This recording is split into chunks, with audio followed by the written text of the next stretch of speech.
প্রিয় শিক্ষার্থী, অনলাইন ক্লাসে তোমাদেরকে স্বাগত জানাচ্ছি। আশা করি ভালো আছো, ভালো থাকো। আমরা আজকে যে ক্লাসটি নিব সেটি হলো মাস্টার্স শেষ পর্বের শিক্ষার্থীদের জন্য। মাস্টার্স শেষ পর্বের শিক্ষার্থীদের জন্য যে কোর্সটি নিয়ে আলোচনা করব সেটি হলো বাংলা উপন্যাস। আমরা আগেই বলেছি আমরা গত দুইটি ক্লাস নিয়েছি বাংলা উপন্যাসের উপর। বাংলা উপন্যাসের যে অংশটির উপর আলোচনা করেছি সেটি হলো চোখের বালি উপন্যাস। চোখের বালি উপন্যাস লিখেছেন রবীন্দ্রনাথ ঠাকুর। তো চোখের বালি উপন্যাসের উপর আমরা গত দুইটি ক্লাস নিয়েছি। ধারাবাহিকভাবে আমরা সম্পূর্ণ ক্লাসটি নিব এবং টোটাল উপন্যাসটা আমরা শেষ করব।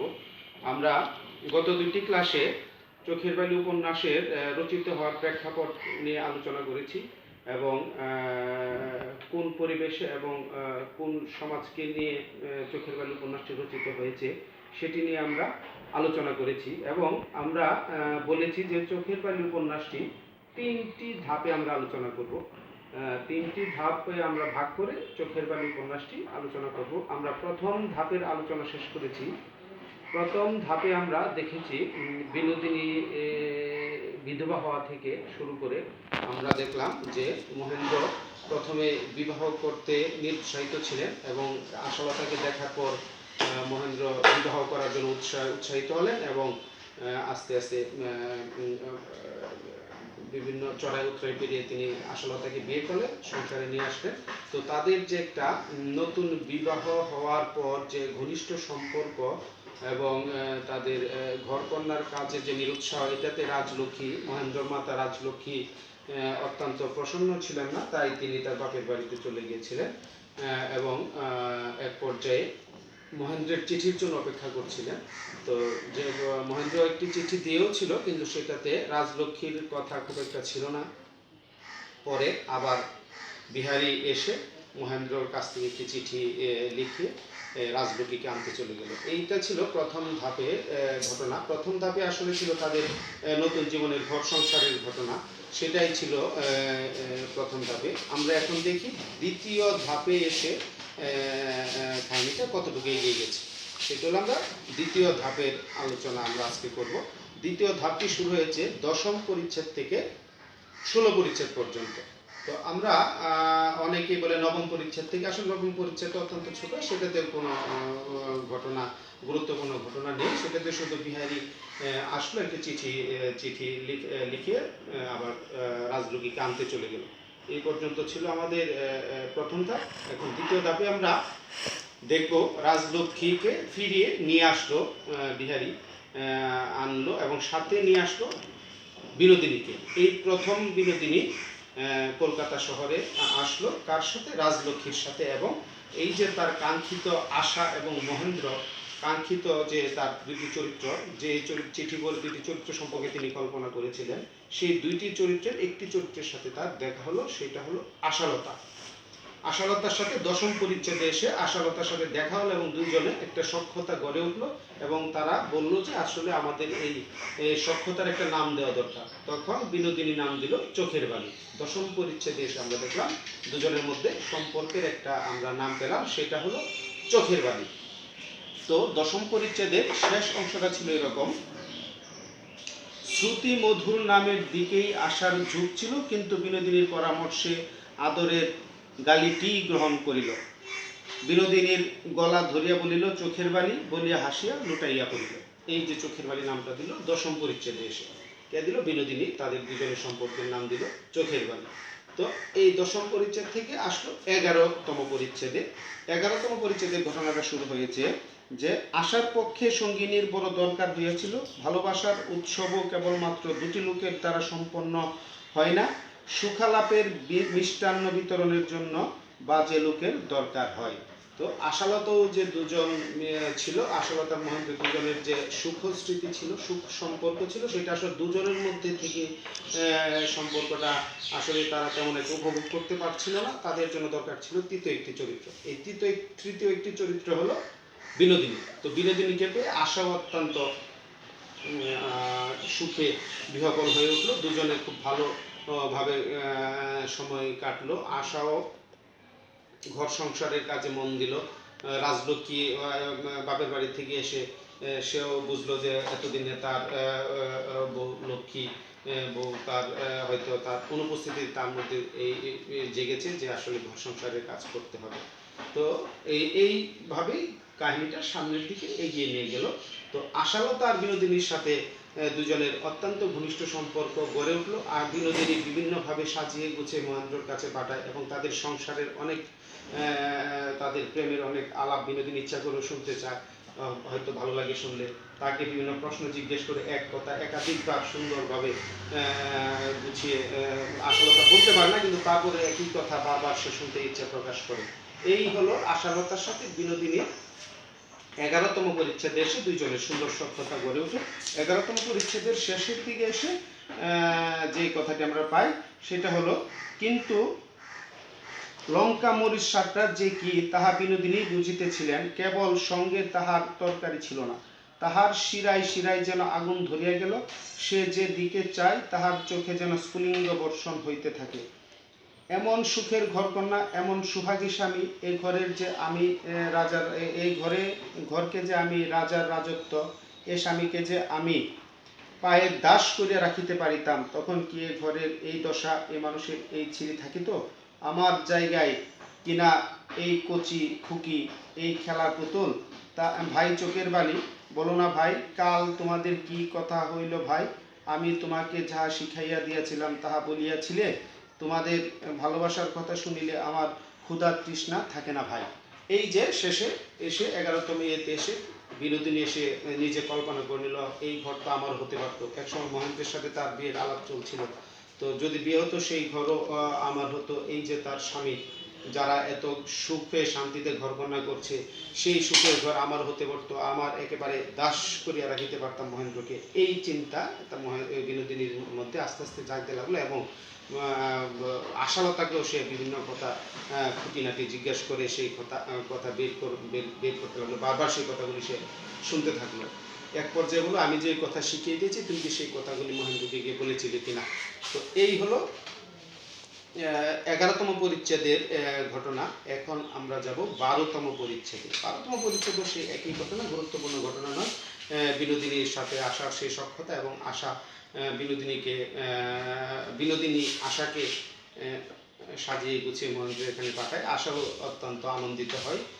সেই ঘটনাটাই 12তম পরিচ্ছেদে এসে। মহেন্দ্র একদিন বিরক্ত হইয়া তাহার মাকে ডাকিয়া কহিল, এ কি ভালো হইতেছে? পরের ঘরের যুবতী বিধবাকে আনিয়া একটা দায় ঘাড়ে করিবার দরকার কি? আমার তো ইহাতে মত নাই, কি জানি কখন কি সংকট ঘটিতে আসে। তো এক পর্যায়ে মহেন্দ্র বিনোদিনীর সাথে বিনোদিনীকে তার সংসার এতদিন ধরে থাকছে সেটা দেখে মহেন্দ্র ভালো লাগলো না। সে এক পর্যায়ে তার মাকে গিয়ে বলল যে পরের ঘরে সে যুবতী স্ত্রী এসে আমার ঘরে থাকবে, মানুষ হয়তো কুৎসা রটাতে পারে, তাকে তার বাড়িতে পাঠিয়ে দিলেই ভালো হয়। তার মা বলল, সে কি খুব দূরের আত্মীয়? আমার অত্যন্ত কাছের আত্মীয়, আমরা একই গ্রামে, তার মা এবং আমরা একই গ্রামে বড় হয়েছি এবং সে আমাদের বিপিনের সাথে বিয়ে হয়েছে, বিধবা হয়ে গেছে, কিন্তু সে তো বিয়ে হয়েছে বিপিনের সাথে। বললো অত্যন্ত কাছের, এই বলে সে তখন মহেন্দ্র আর কিছু বলে না। এইভাবেই 12তম পরিচ্ছেদে এসে এসে একটু বিনোদিনীকে নিয়ে একটু তাদের মনে সংশয় লাগলো। বিহারি এসেও সেটাতে বললো যে আসলে একজন বিধবা যুবতী স্ত্রীকে এখানে রাখা ঠিক নয়, তাকে বিধবা বিয়ে দিয়ে দাও। মহেন্দ্র সেটাতেও রাজি হলো না এবং বিভিন্ন তর্ক বা যুক্তি দেখালো যে বিয়ে দিলে কি হবে। এই হলো 12তম পরিচ্ছেদ। 12তম পরিচ্ছেদের শেষে এসে যে কথাটি বলল, মহেন্দ্র প্রণয়ের উত্তপ্ত বাসর সজ্জার মধ্যে চক্ষু উন্মিলন করিয়া ধীরে ধীরে সংসারের কাজকর্ম পড়াশোনার প্রতি একটু সজাগ হইয়া পাশ ফিরিলেন। ডাক্তারি বইগুলিতে নানা অসম্ভব স্থান হইতে উদ্ধার করিয়া ধুলা ঝাড়িতে লাগিল এবং চাপকান প্যান্টলোন কয়টা রুদ্রে দিবার উপক্রম করল। তো শেষ পর্যায়ে এসে তারা সেই আগের প্রণয় কাহিনী বাদ দিয়ে আস্তে আস্তে তারা পড়ার দিকে মন দিল। এক পর্যায়ে তো মহেন্দ্র ফিট করলো, সেখান থেকে আবার পড়ার দিকে মন দিয়ে বইগুলি বিভিন্ন জায়গা থেকে কুড়িয়ে এনে রাখা হলো। সেইটাই 12তম পরিচ্ছেদের ঘটনা। এখানে মূল ঘটনা হলো মহেন্দ্র এখানে কিন্তু অস্বীকৃতি করেছিল বিনোদিনীকে এখানে রাখতে, সেটা একটা গুরুত্বপূর্ণ ঘটনা। এই যে এটা এখানে চলে আসলো। 13তমতে এসে আমরা যেটা দেখি, যে বিনোদিনী যখন নিতান্তই ধরা দিল না তখন আশার মাথায় একটা ফোন দিয়া নিল। সে বিনোদিনীকে কহিল, ভাই বালি তুমি আমার স্বামীর সম্মুখে বাহির হও না কেন, পালাইয়া বেড়াও কি জন্য। এই যে 13তম পরিচ্ছেদে ঘটনাটা আস্তে আস্তে যে বিনোদিনী কোনোভাবেই মহেন্দ্রের সামনে যেতে রাজি নয়।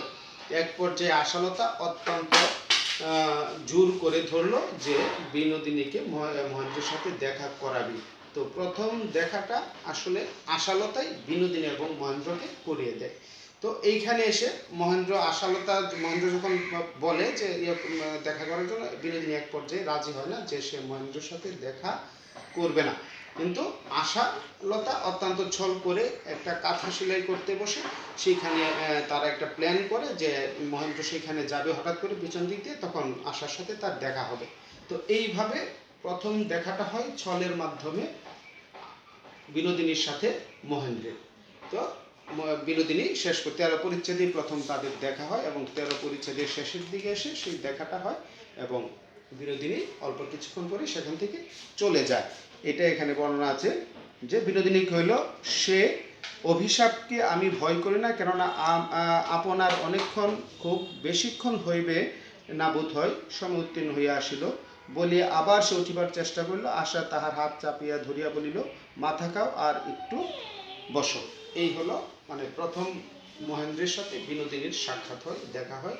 তো এই হলো আমাদের 13তম পরিচ্ছেদ। আমরা চতুর্দশ যেটা 14তম পরিচ্ছেদে আমরা যাব।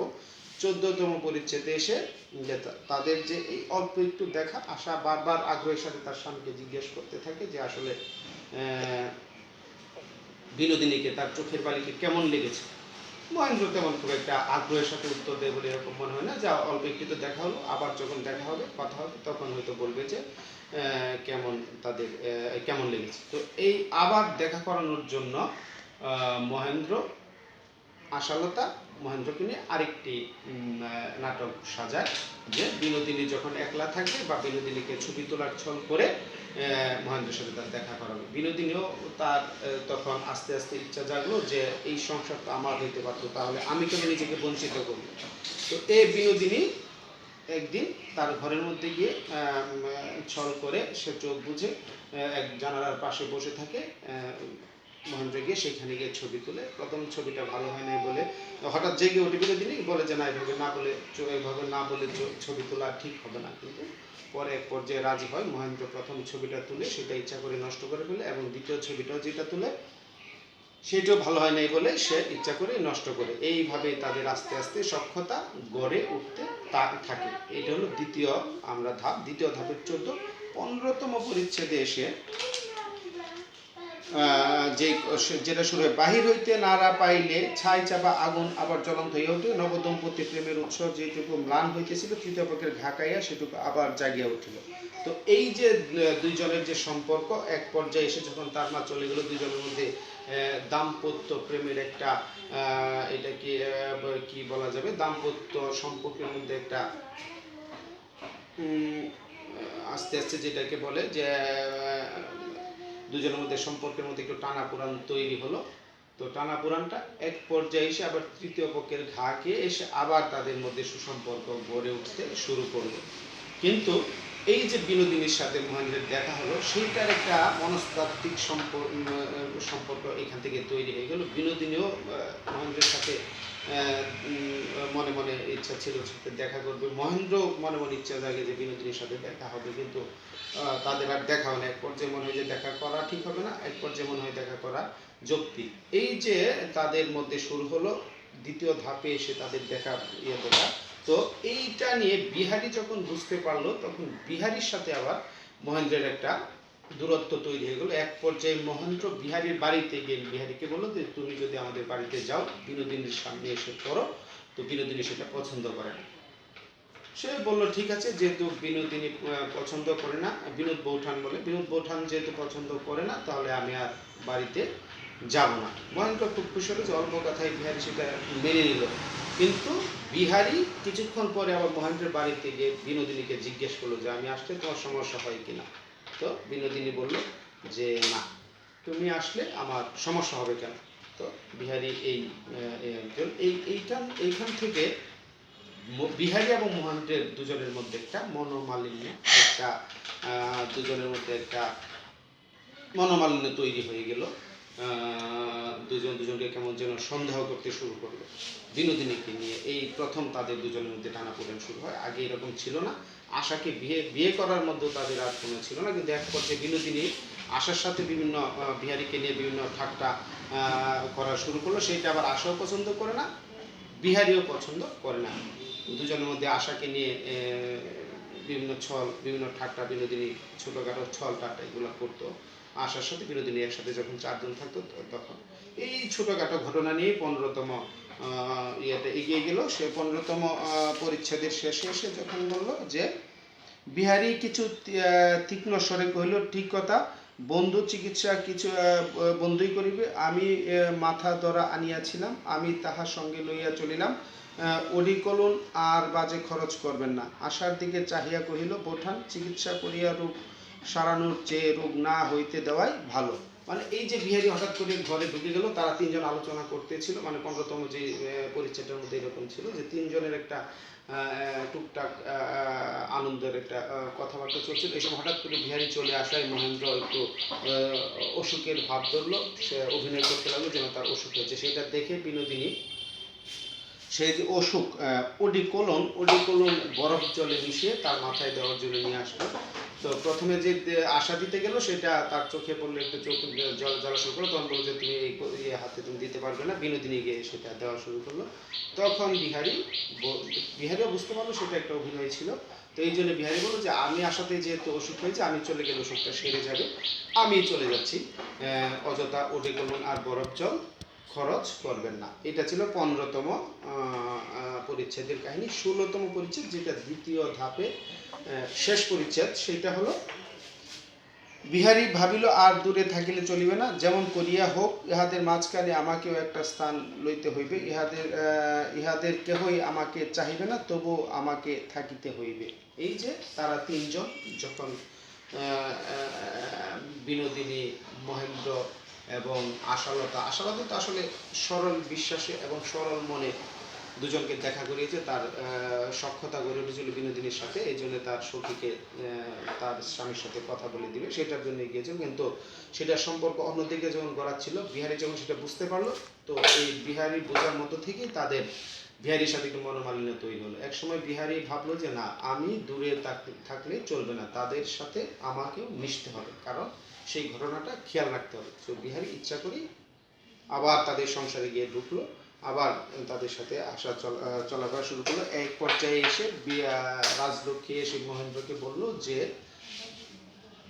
বিপিনের বউ আর এখানে থাকতে চায় না, সে বাড়িতে চলে যাবে।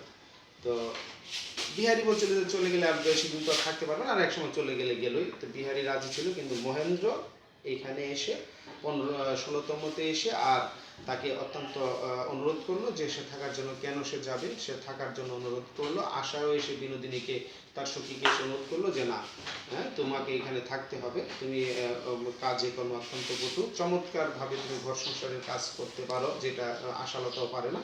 তো তারা সবাই মিলে অনুরোধ করার পরে বিনোদিনী সেইখানে থাকতে সম্মত হলো। সে বললো যে ঠিক আছে, তাহলে আমি এখনকার মতো আর আমি আমার বাড়িতে যাব না।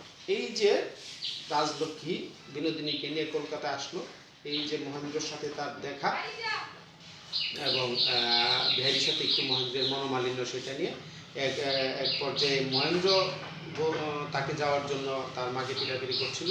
আবার শেষ পর্যায়ে 16তম পরিচ্ছেদে এসে দেখি মহেন্দ্রই তাকে থাকার জন্য আবার অনুরোধ করছে। এই হলো দ্বিতীয় ধাপের আলোচনা, দ্বিতীয় ধাপের সংক্ষিপ্ত আলোচনা। এটাই আমরা আসলে উপন্যাস ধরে আলোচনা করলে ইয়ে হয়, কিন্তু সেটা যদি আমরা তোমরা যদি বাসায় পড়ো, তোমাদের জন্য পড়লে সেটার ভাষা সম্পর্কে তোমার একটা ধারণা হবে। রবীন্দ্রনাথ ঠাকুর অত্যন্ত চমৎকার ভাষাশৈলী দিয়ে তিনি চোখের বালি উপন্যাসটি রচনা করেছেন। চোখের বালি উপন্যাসটি রচনার মধ্যে দিয়ে বাংলা উপন্যাসের নতুন ধারারও তৈরি হলো, সেইটা নিয়েই আমরা, এই জন্যই তোমাদের চোখের বালি উপন্যাসটা অত্যন্ত নিজে বাড়িতে বসে বসে পড়তে হবে। তো 16তম পরিচ্ছেদের শেষেই ছিল এরকম, আশা এক কোণে ঘোমটা দিয়া বসিয়েছিল, সে আঁচল তুলিয়া ঘন ঘন চোখ মুছিতে লাগিল। ইহার পর বিনোদিনী আর যাইবার কথা উত্থাপন করিল না। তো এই যে বিনোদিনী যাওয়ার কথা শুনে আশার মুখ চোখ দিয়ে জল এসে গেল। তখন বিনোদিনী এটা দেখে বললো যে না, আমি আর যাইবার কথা মুখেও আনবো না। তো এই হলো দ্বিতীয় ধাপ। দ্বিতীয় ধাপে বিনোদিনী থেকে গেল। এরপর আমরা আলোচনা করব তৃতীয় ধাপ নিয়ে। তো আমরা প্রথম ধাপ নিয়ে আলোচনা করলাম, দ্বিতীয় ধাপ নিয়ে আলোচনা করলাম, এরপর আমরা তৃতীয় শেষ ধাপটা নিয়ে আলোচনা করে চোখের বালি উপন্যাসটি টোটাল কাহিনীটা আমরা শেষ করব। তো যাই হোক, প্রথম ধাপে ছিল এক ধরনের ঘটনা, মহেন্দ্রের বিবাহ হওয়া, ঘরকন্যার ঘটনা। দ্বিতীয় ধাপে ছিল চোখের বালি নাম দেওয়া দুটি সম্পর্কের মধ্যে, আশালতা এবং বিনোদিনীর মধ্যে চোখের বালি নাম দেওয়া দুই সম্পর্কের, এবং মহেন্দ্রের সাথে চোখের বালির বা বিনোদিনীর দেখা হওয়া। এইটা ছিল দ্বিতীয় ধাপের আমাদের আলোচনার বিষয়, যে তাদের আসলে কিভাবে দেখা হয়েছিল। আশালতাই তাদেরকে অত্যন্ত আগ্রহে দেখা করিয়ে দেয়। এইটা ছিল দ্বিতীয় ধাপের আলোচনা। তো যাই হোক শিক্ষার্থী, আমরা মোটামুটি প্রথম ধাপ এবং দ্বিতীয় ধাপ দুইটা আলোচনা শেষ করলাম।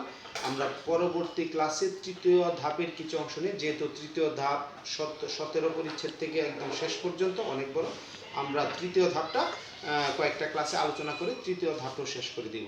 তো প্রিয় শিক্ষার্থী, এখানে একটা কথা বলে রাখি, তোমরা উপন্যাসটা তো পড়বে, সে সাথে আমরা একটু প্রশ্ন নিয়েও আলোচনা করব। তো তোমরা আগামী ক্লাসের আগে একটু প্রশ্ন একটু দেখে নিবে, দেখলে ভালো হয়। সেটা হলো চোখের বালি উপন্যাসের শিল্প সাফল্য আলোচনা করো।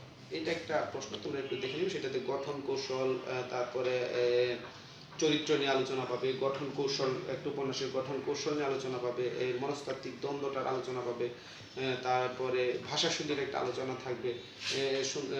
তাই চোখের বালি উপন্যাসের শিল্প সাফল্য নিয়ে আলোচনা করো। এই প্রশ্নটা তোমরা একটু আগামী ক্লাসে দেখে আসবে। তো যাই হোক প্রিয় শিক্ষার্থী, আজকে এই পর্যন্তই। আমরা আজকের ক্লাসটা এখানেই শেষ করছি। ধন্যবাদ সকলকে।